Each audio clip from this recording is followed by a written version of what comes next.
खूप प्रेरणादायी आहे. 26 नोव्हेंबर 1949 रोजी आपले संविधान स्वीकारण्यात आले आणि 26 जानेवारी 1950 रोजी ते लागू देखील झाले. हे तुम्हाला माहित होते का? इथे बसलेल्यांपैकी फक्त 40% जे आहे त्यांना हे माहित आहे, बाकीच्या 60%ला माहित नाही. पण जर मी प्रश्न विचारला कोणत्या हिरोईनचं लग्न झालं, कोणाचं ब्रेकअप झालं, तर कोणतं गाणं ट्रेंडिंगला आहे, तर सगळ्यांच्या हातवर असतील. पण 1 जानेवारी 1950 रोजी आपले संविधान स्वीकारण्यात आले आणि त्या दिवशी भारत हा प्रजासत्ताक राष्ट्र बनला. आपल्या भारतीय राज्यघटनेचे शिल्पकार डॉक्टर बाबासाहेब आंबेडकर यांनी प्रत्येक नागरिकाला समता, न्याय, बंधुता याची हमी दिली. लोकशाहीचे प्रमुख आधारस्तंभ म्हणजे मतदाराचा अधिकार, मुक्त व निष्पक्ष निवडणुका, मूलभूत हक्क, कायद्याचे राज्य आणि अभिव्यक्ती स्वातंत्र्य. आणि या सर्वांना खरी बळ देणारी ताकद म्हणजे आजचा जागरूक युवक. इतिहास पाहिल्यानंतर युवकांनी आपल्यासाठी खूप मोठे माझा धर्म महान, माझी जात महान, माझा धर्म महान यावरून युवक मारामारी करतात. तर त्यांना हे समजलं पाहिजे आपण एक भारतीय आहोत आणि आपल्याला चांगला उमेदवार निवडायचा आहे. निवडणुका जवळ आल्या की उमेदवार लोकांना पैसे काय वाटतात, लाडकी बहीण योजनेसारख्या योजना काय करतात, तर भाषणामध्ये खोटी आश्वासने काय देतात. आणि एकदा का हे सगळं झालं, निवडणुका संपल्या, तेच उमेदवार गाडीत निघून जातात, पुन्हा आपल्याकडे बघत नाही. मग आपल्याला समजायला पाहिजे आपण जातीवरून भांडण न करता एक मताने राहिले पाहिजे. लोकांपर्यंत मतदाराचे महत्त्व पटवून दिलं पाहिजे. भ्रष्टाचाराला आळा घातला पाहिजे आणि संविधान समजून घेतले पाहिजे. समाजासाठी थोडाफार वेळ काढला पाहिजे. आपण म्हणतो माझ्या एका मताने काय होणार आहे, परंतु आपल्या शरीराच्या भागावर बसलेल्या मुलाला आणि आपल्याला समान टक्के असतात, तेव्हा आपल्या मनात कुठेतरी असं वाटतं की 1% जर मला जास्त असता तर माझा नंबर पहिला आला असता. मग विचार करा या एका मताची किंमत काय असेल.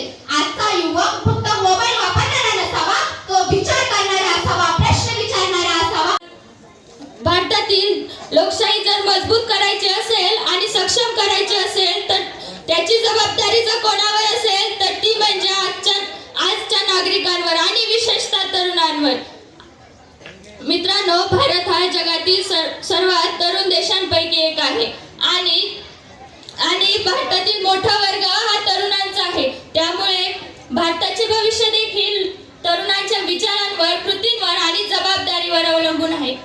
मित्रांनो, आज आपण पाहतो की सोशल मीडियावर अनेक व्हिडिओज, ऑडिओज आणि बातम्या येतात. मात्र त्यातील काही बातम्या खऱ्या असतात, मात्र काही खोट्या पण असतात.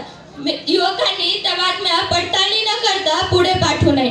नाहीतर काय, आजचे युवक व्हॉट्सअपवर एक मेसेज आला की लगेच समजतात, लगेच तो पुढे पाठवतात. त्यांना असे वाटते की तो स्वतः सरकारने आपल्याला पाठवला आहे, त्यामुळे ते सरळ ते पुढे पाठवतात आणि पुढचा बघणारा देखील विचार करतो की फॉरवर्डेड मेनी टाइम्स म्हणल्यावर खरंच असणार. त्यामुळे युवकांनी कोणतीही गोष्ट पडताळणीशिवाय पुढे पाठवू नये. यामुळे समाजात गैरसमज निर्माण होतात. युवकांनी सर्वप्रथम समजून घेतले पाहिजे ते म्हणजे संविधान आपल्याला करू शकतो.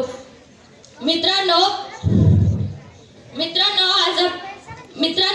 युवकांनी समजून घेतले पाहिजे ते म्हणजे मतदानाचे महत्त्व.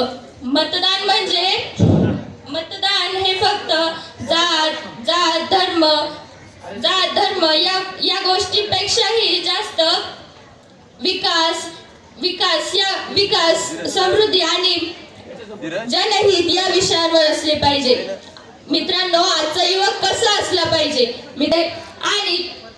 आणि स्त्रियांचा सन्मान करणारा असला पाहिजे.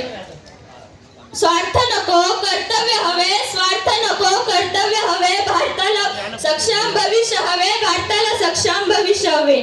मित्रांनो, लोकशाहीची सुरुवात ही संसदेतूनच होत नाही. लोकशाहीची सुरुवात ही केवळ संसदेतूनच होत नाही, तर तीच सुरुवात तर आपल्या विचारातून, आपल्या शाळेतून, आपल्या राज्यातून होते.